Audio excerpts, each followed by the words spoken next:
Hi, everyone. I'm Doug Alsdorf, the author of Financing Your Future. In Chapter 12, we're going to talk about how much should I invest in stocks and how much should I invest in bonds. Bonds have a lower risk than stocks, and we're going to see that in this chapter.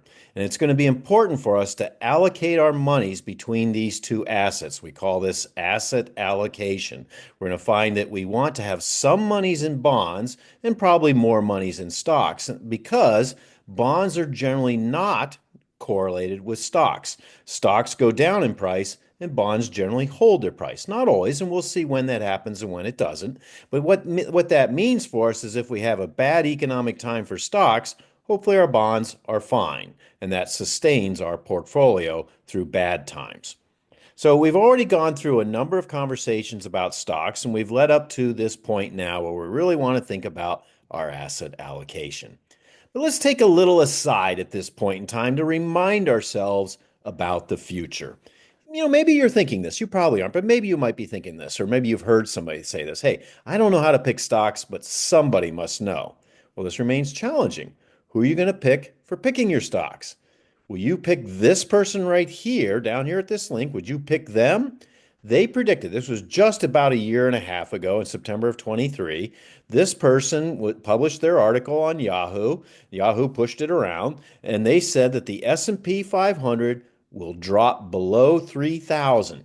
Basic math and a metric beloved by famed economist Robert Shiller suggest it.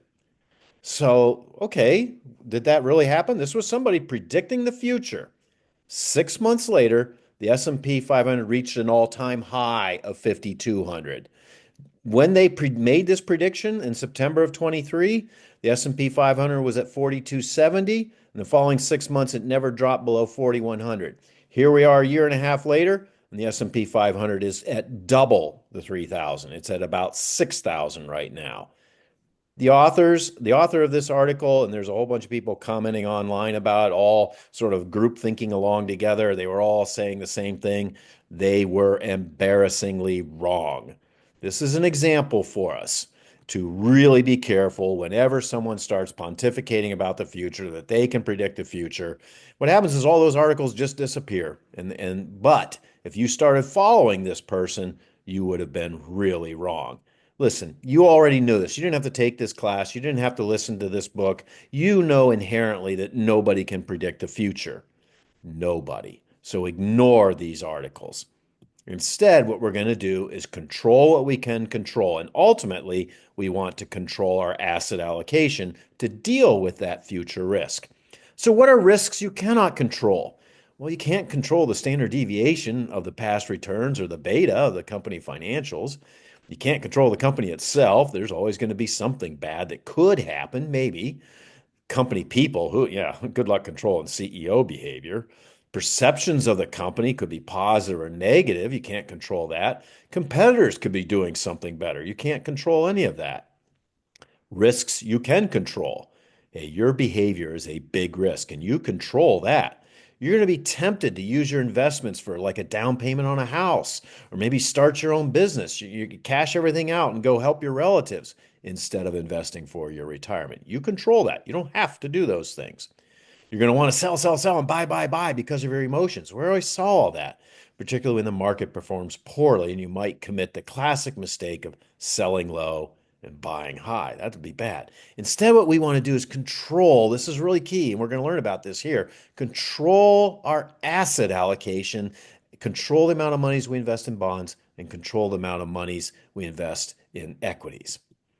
So we're going to spend a few slides learning about bonds. And quite honestly, bonds can be really boring. So I invite you to read the chapter and carefully understand them.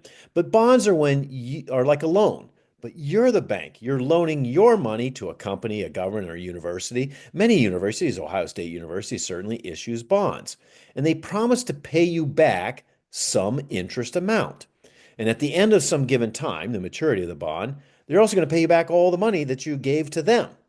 So you're going to get your original money back and annual interest amounts. Now, interest rates were at historic lows. The peak and we're going to see a plot of this in just a second.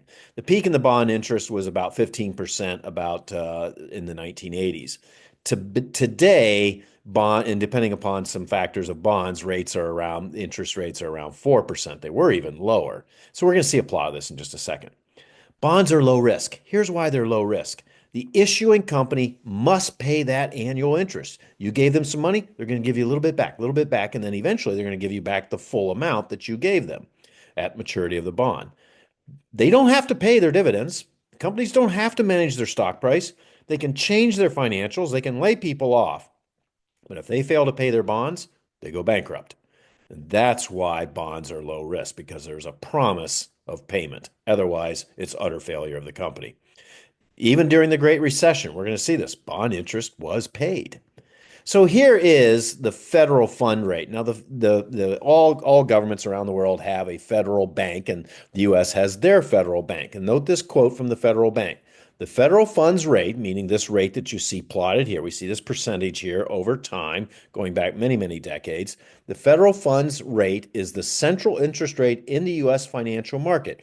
It influences other interest rates. Right here, we see this interest rate rapidly going up in 2021, 22, and 23. It rapidly went up as the Fed was doing its best to decrease inflation.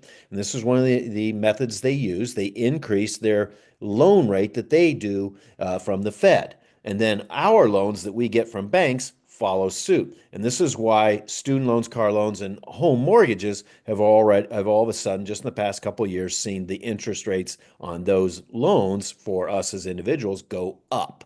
It's because the federal fund rate went up, and it went up to fight inflation. Okay, what I just said was a bunch of economic babble. You really go if you want to learn a lot more about that, go take some economics classes and or read some books on economics. Okay, so what are the risks of bonds?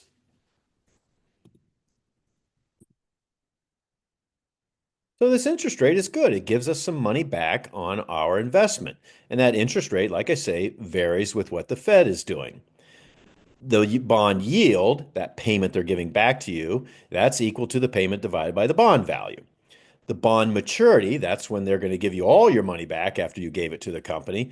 That's when the bond comes due and the issuer pays you back that original amount of money you gave to them. Short maturity, 2, 3, 4, 5 years, that's a low risk bond.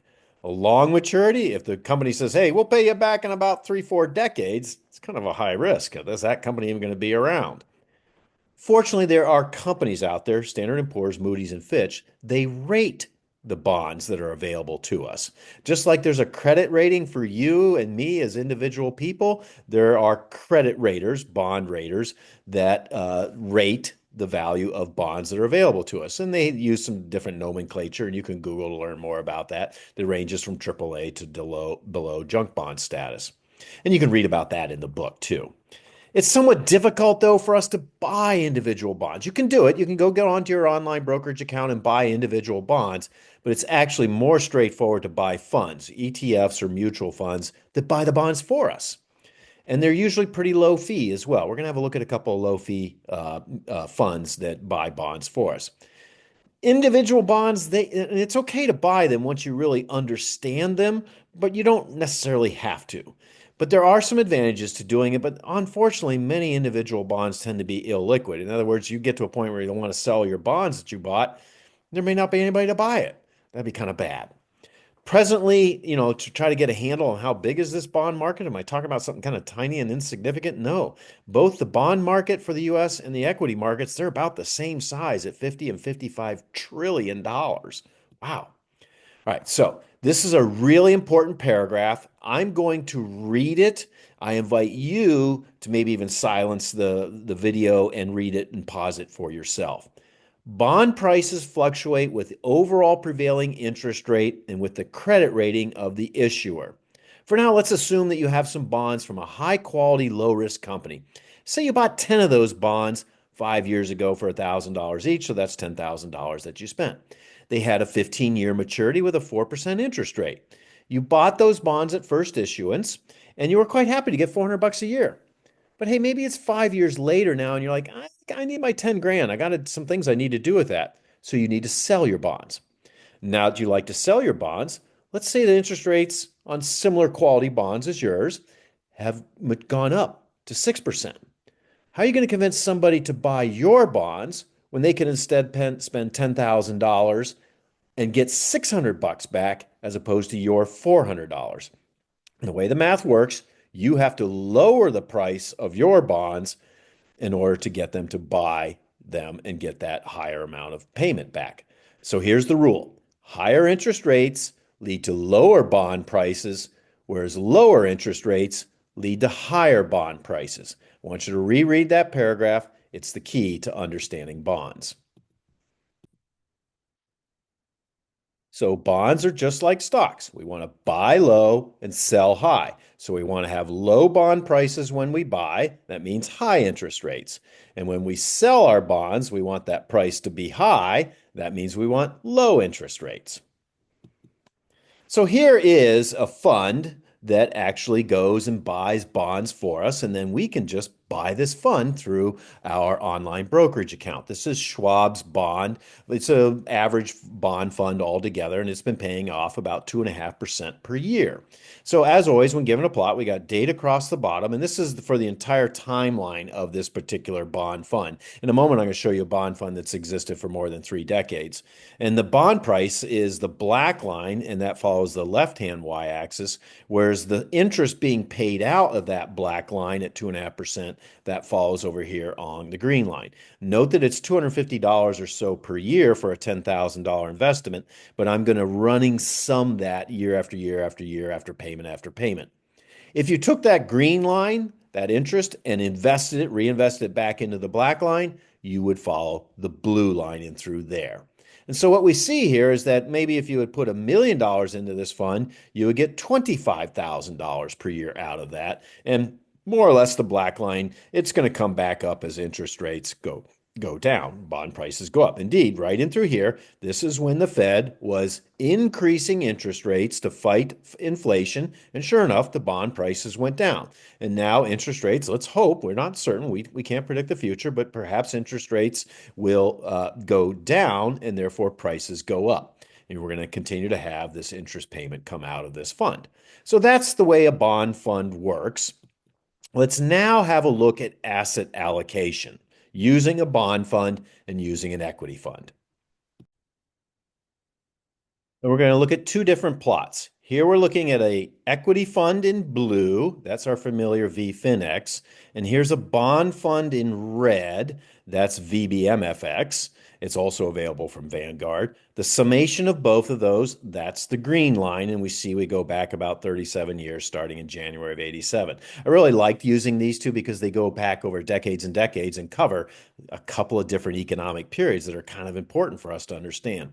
Now, right here, we've got 80% of our monies in bonds and 20% in equities. Most people would never do that. I did that so you can actually see the red line. You'll see in the next plot, it's really hard to see the red line, but we can see this red line right here during period E. Time frame E, that was the Great Recession right here around 2008-9 when the equity markets collapsed 50%. Look at that big drop. That's a 50% drop in the blue line. What happened to the red line? Nothing. If all I did was show you the red line, you'd be like, I don't see a Great Recession.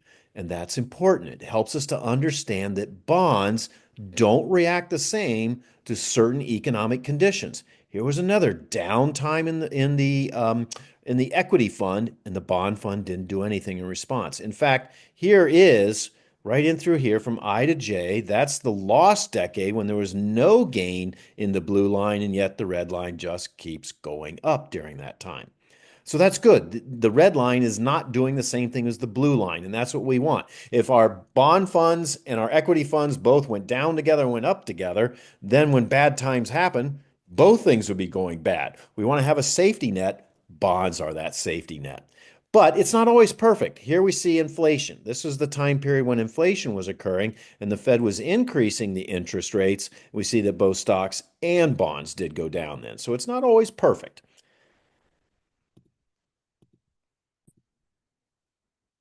Okay, now let's go on to what might be a more usual allocation of our monies between bonds and equities. Here we're going to put 20% of our monies in bonds and 80% in equities. And you may have a different ratio that you're comfortable with.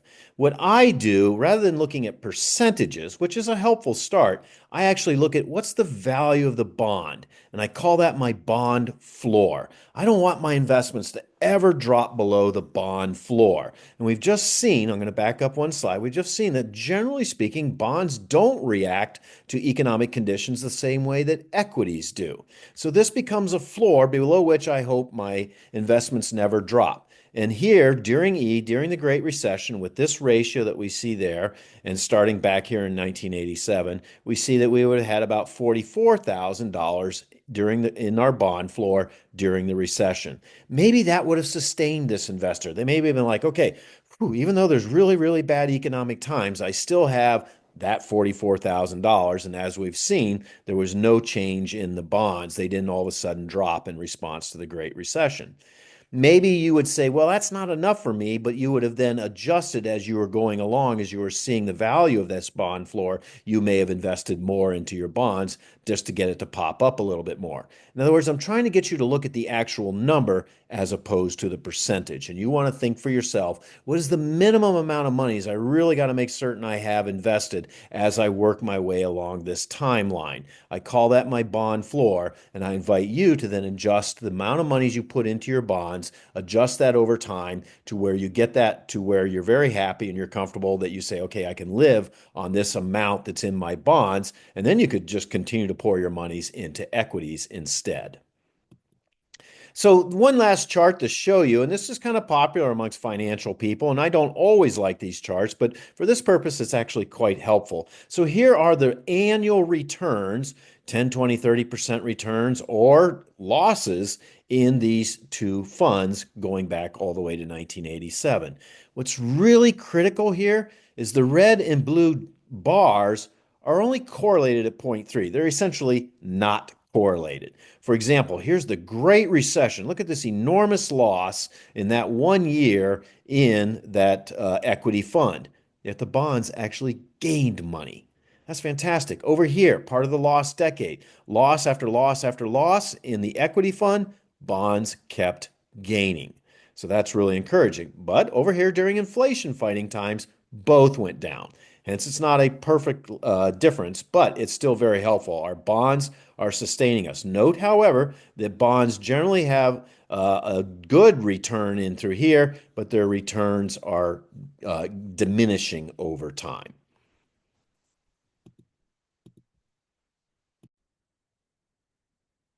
All right, let's wrap this up. We cannot predict the future, but we can prepare for it by allocating our monies between these two assets, bonds and equities. Bonds have a lower risk than equities, and that's because there's an absolute promise by the company or by the municipality, by the university to pay back that bond. If they don't, they go bankrupt. They don't exist anymore. That's why they're lower risk than equities. There's no promise for equities. Investing in bond funds and investing in equity funds reduces risk of total failure. We saw that in the previous plots. If you have a high risk tolerance and decades until you need to use your investments, for retirement, then it's generally recommended to put 80% or even 90% of your monies into a stock fund and smaller amounts then into the bond fund. But if you're nearing retirement and you want to protect those monies and need them to live off from, generally it's suggested to have about 50% in each of your bond and equity funds. But like I say, I think it's up to you figuring out where your bond floor is. And ultimately, this is your choice. The ratio of equity bonds is your choice, and you might consider adjusting that ratio throughout your decades of investing.